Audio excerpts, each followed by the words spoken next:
Hey guys, it's Taeyeon here with another episode of Mentality, and today we're talking about qualitative and quantitative thinking and setting session goals. So qualitative and quantitative thinking, what is that? Qualitative thinking are things like you would hear people say when they say a hero is OP, or a hero is broken, or my teammates are stupid, or anything of that matter. Qualitative things are things that carry no information for counterplay. We can think of it as simply as that. Quantitative thinking would be things like, we're getting flanked a lot, I can't seem to take out the target that I'm intending to, etc., etc. So these are thoughts that carry information that allow for counterplay. Record your games. If your computer can't record your games, I recommend downloading a program called Audacity, which is a program that not only will I link below, but you can record your audio only, so it doesn't have to worry about video. It records your audio from your mic, and then you can edit out the silent parts later if you want to. Say absolutely everything you're thinking. Don't let a single thought go unspoken. Then review your audio, listen to everything you said the entire game. Every sentence you should pause and ask yourself, how can I use this information to change my gameplay and play better? So if you're saying things like, that hero is OP,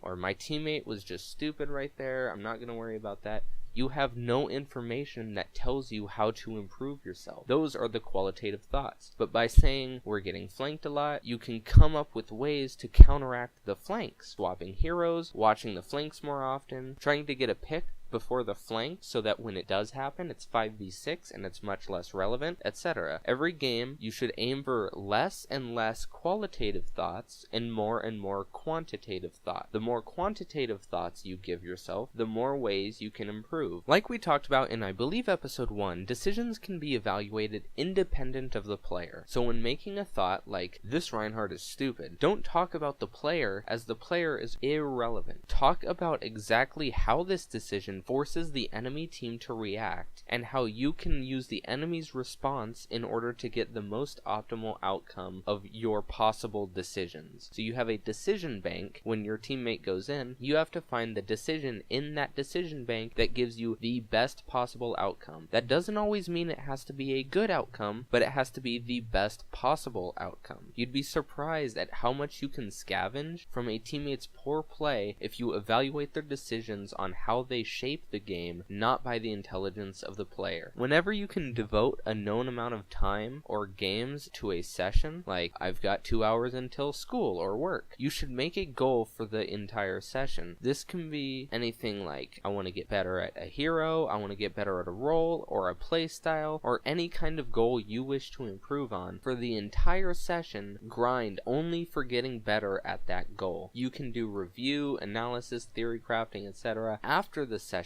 is over. You can devote even mini sessions to evaluating the results of a previous session. So like that 2 hours before school or work, you can spend that 2 hours doing nothing but working on that goal. Then later, when you get home from school or work, you can devote a mini session, however long you feel is necessary, to review the results of your previous session and use that to see different areas where you might be able to improve. During the session, victory does not matter. Medals do not matter. Stats do not matter, and they shouldn't even be focuses of the session. If your goal of the session is to win, get medals, or get some kind of stats, then you're setting the wrong goals. Those should not be goals of any of your sessions, so that's even more incentive to not worry about. The only thing that matters during your session is that you develop the practice needed to improve on whatever your goal was. Goals can be even set over larger periods of time. Let's say, I want to play nothing but Zarya for the next 2 weeks, so every game for the next 2 weeks,